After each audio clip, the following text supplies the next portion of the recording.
Silakan duduk ya. Saudara penuntut umum ya, silakan. Terima kasih Majelis Hakim yang mulia. Saudara ahli kan di sini kami hadirkan selaku ahli pidana. Kalau kita lihat memang di BAP saudara ahli sudah sering menjadi ahli di persidangan. Di sini kami mungkin tidak akan menanyakan fakta, tetapi kita akan menanyakan pendapat-pendapat ahli tentang keilmuan pidananya. Iya. Yang pertama pertanyaan saya yaitu terkait dengan pasal penganiayaan 351 dan seterusnya ahli. Bisa ahli terangkan unsur-unsur apa yang ada di bab penganiayaan tersebut menurut pendapat ahli? Ya, baik. Terima kasih Saudara Jaksa Penuntut Umum. Supaya tidak salah dalam memberikan penjelasan terkait dengan pasal-pasal yang berkaitan dengan penganiayaan ya. Jadi penganiayaan itu ada diatur di dalam pasal 351. Jadi 351 itu disebut juga dengan penganiayaan biasa. Kemudian ada 353. Jadi 353 itu disebut juga dengan penganiayaan yang direncanakan lebih dahulu. Kemudian 354 itu disebut juga dengan penganiayaan berat. Dan 355 adalah penganiayaan berat yang direncanakan. Jadi kalau kita lihat apa perbedaannya, maka ada dua aspek yang dibedakan. Untuk membedakan antara penganiayaan biasa, penganiayaan yang direncanakan, penganiayaan berat, dan penganiayaan berat yang direncanakan lebih dahulu. Nah, dua aspek itu terletak pada aspek subjektif dan yang kedua adalah aspek objektifnya. Aspek subjektif itu meliputi dari orangnya atau sikap batin orang yang melakukan tindak pidana itu. Sementara unsur objektifnya terletak pada akibatnya. Akibat dari perbuatan pidana tersebut. Jadi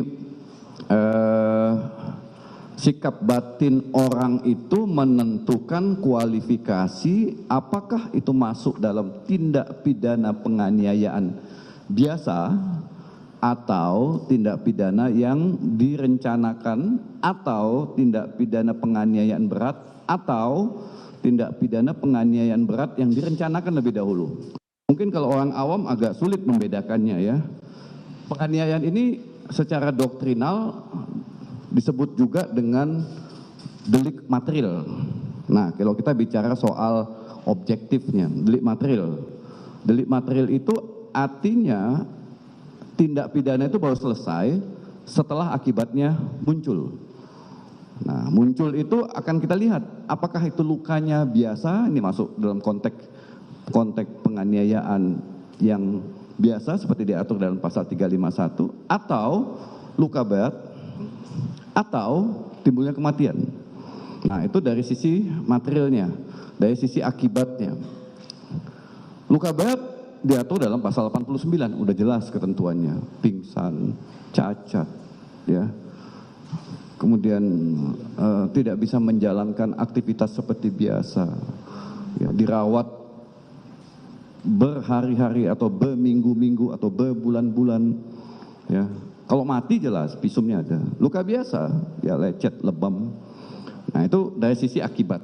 Jadi kalau kita lihat, oh kalau akibatnya dia pingsan, dirawat lama, maka 89 menyatakan itu luka berat. Ya, kalau hanya lecet, lebam, masuk rumah sakit pulang, ya itu bisa ditafsirkan sebagai luka biasa. Mati jelas ada visum. Nah, bicara sikap batin, sebentar ahli, ya. saya potong, maaf ya.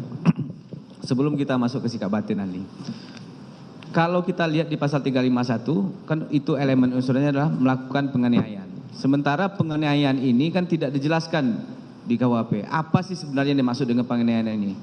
Secara doktrin menurut ahli, ini penganiayaannya bisa nggak ahli uraikan unsur-unsur apa saja yang menjadi bagian penganiayaan itu? Delik material, karena saya sebut di awal tadi, penganiayaan, pembunuhan, kebakaran, rusaknya lingkungan, polusi, itu adalah delik material. Yang dilihat adalah akibatnya. Setelah timbul akibat, maka dicari perbuatannya. Kalau delik material tidak membatasi perbuatan apa. ya, tidak membatasi perbuatan. Apakah dipukul, ditendang, disepak, disundut dengan listrik atau dengan rokok, nggak penting.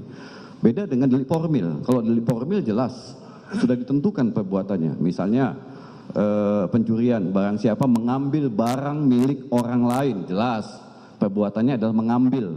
Apa yang diambil barang? 363 ya. 362. Barang milik orang lain. Jadi ada mengambil itu apa? Memindahkan satu tempat ke tempat lain. Tapi kalau penganiayaan, pembunuhan tidak ditentukan perbuatannya sepanjang timbul akibat yang dilarang. Luka berat, luka biasa atau kematian. Jadi tidak penting perbuatannya. Nah, perbuatan itu tentu konteksnya adalah perbuatan melawan hukum, ya, kategorinya. Seorang dokter menyakitin seorang pasien, cabut giginya, ya itu bukan penganiayaan karena tujuannya adalah menyembuhkan. Dalam konteks delik material, perbuatannya adalah bukan dalam konteks sifat dari tujuan yang baik, ya, tetapi memang ada tujuan jahat dari perbuatan itu yang kita sebut dengan perbuatan melawan hukum.